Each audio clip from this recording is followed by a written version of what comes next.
qaaruun isagoo faajeer samaya maraday dhulka ku jiidaya musbil ah ilaahay ciida la jaray markaas isaga iyo gurigiisiiba ciidu laqay isaga iyo gurigiisiiba ciida laqday maryuhu jiiday xadiiska saxiixa nabigeena suuban sallallahu alayhi wasallam wuxuu yiri xadiiska waxa weyn bukhari ayaa waxa weyn saxiixiisa ku wariyay wuxuu yiri bayna ma rajulun yajru izarahu mar oo min maradiisa hoose jiidayo dhulka ku jiidayo id khusifa bihi wala la gooy fa huwa yatajaljalu fil ardi ila yawm al qiyamah halkaas ku sii hanjaq leeyahay ila qiyaamaha laga gaaro ciida taaka u sii laqay ciida taaka u laqay ila qiyaamaha wasi laqay xadiidka fiiri ninka sifaadiisi koob waxa laga soo qaaday maradu jiiday walidaas daradeeda dadka musbiliinta ah ragga musbiliinta ah ee macawistoodu ka hooseydo aanqowga saraawiishoodu aanqowga ka hooseydo waxay ku sugan yihiin dambi xun oo adduunkan ciqaab ku mudakaraan aakhirana cadaab ay ku mudanayaan nabigeena sallallahu alayhi wasallam xadiiska muslimna wuxuu sheegay ilaahay inuu u dambi dhaafay dadka noocaas ragga jiida maradooda ee maradiisu aanqowga ka hooseydo ilaahay uma dambi dhaafo mana dahiro ilaahay nabigeena sallallahu alayhi wasallam xadiiska abi dhar imaam muslim saxiixiisa uu ku wariyay wuxuu yiri thalathatun la yukallimuhum allah yawm al-qiyamah sabih ilaahi wayna maalinka qiyaamaha la hadli ma wala yanzuru ilayhim ilaahi fiirima wala yuzakkihim ilaahi dahirima walahum adabun alim waxayna iska leeyihiin cadaab xanuun badan yaa kamid ah waxa weyn saddex goor nabi maxamed hadalkaas ku cili yaa saddex goor uu ku cili waxa cadaabka alla lagu galoway marada la jiidaya markaasuu saddex goor nabigu ku cili markaasuu abi dhar wuxuu yiri khaabu wa khasiru man hum ya rasuulallah kuwaas waa qasaaleen waaba hoogeene saddexdaan hayhi rasuulka allah bal noo tilmaan si aan iskaga ilaalinno uga mid noqon macnaha markaas nabigu yiri al musbil koow saddexdood waxa ugu horeeya ninka musbilka musbil waxa la yiraahdaa aan qowga maradaada haday ka hoos marto suwaalkaaga haduu ka hoos mar macawistaada haday ka hoos marto qamiiskaaga haduu ka hoos maro musbil la yiraahdaa bal maanta dadka fiiriyo inta waxa weeyaan aan qowga ay ka hooseydo iyo inta kale yaa badan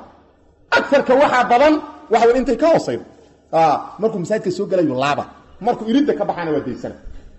bal billahi alaykum ma masaajidku caabida muusan alla caabidin wariirinta markaad ka baxayna maadan ilaahay adoonkiisa ahayn yaad caabudo ilaah ku ah ilaah miyaadan ogeyn waxa weyn in meel kasta looga baqo ittaqillaaha haythuma kunta war meesha joogtaan looga baqo haytay waxaan subhanallah musbil ugu horeeya saddexdooda markaasuu nabigu yiri sallallahu alayhi wasallam wal mannan laba waxa ku ah qofka wax uu dadka siiyo ugu abaal sheeg ani waxa isku siiyay ani waxa isku taray qatar weey tan saddexaad weed maxay wal munfiqu sil'atahu bil halif al kadib dadka badeecadooda ku bixiya dhaarta beenada wallahi intaasan ka soo baxshay wallahi intaas dal ii gaar wallahi mar dhaweedan ku diiray u leeyahay ilaahay ku gada badeecadiisa xunta soo ma jeedid dhaar beena saddexdaas ilaahay uma naxariisto cadaab kulula iska leeyahay soo ma jeedid waa arrin qatar ah marka war isbaalku waa calaamad qatar ah wa qaarun dunubti lagu halaagayo kamid yahay aakhirana waxa cadaabka lagu galo kamid yahay ninka muuminka maradiisu halkay ku joogtaa izaarul mu'min nisfu saaqi nabi maxamed ayiri sallallahu alayhi wasallam ninka muuminka waxa weeyaan maradiisu shanshada dhexbartankeeda ku joogtaa halkaas waa diin maxaa soo haray waxa weeyaan wixii aan qowga iyo u dhaxeeya waxa weeyaan shanshada dhexbartankeeda wax dambi ma waa ku banaan tadan uu sunna aadan ku dhaqmay dambi ma ila aan qowga diikata laakiin sunnadu waa maxay shanshada dhexbartankeeda laakiin wixii ka hooseeya aan qowga wama asfala min al-ka'bayn fa huwa fi an-nar wixii labada aan qow ka horeyda naarta dhexdeedu ahaado sidaas weeyaan nabi maxamed yiri sallallahu alayhi wasallam waxa weeyaan gabar saxaabiyada weydiday nabiga markuu sidaas yiri ay tiri ma yasna'u an-nisaa'u biduyurihinna dumarku maxay ku sameeyaan faraqooda markaasuu nabigu yiri sallallahu alayhi wasallam yurqina shibran hal taa kay raaricinayaan nabiga sallallahu alayhi wasallam markaas ay gabadhii tiri saxaabiyadaah idan tankashifu aqdaamuhunna haddii shanshada dhexbartankeeda laga bilaabo hal taako haddii cadahooda muuqanayaan nabigu wuxuu yiri yurqina ziraacan dhudhunay hoos u dhigayaan walaa yasidna waxna ku darimayaan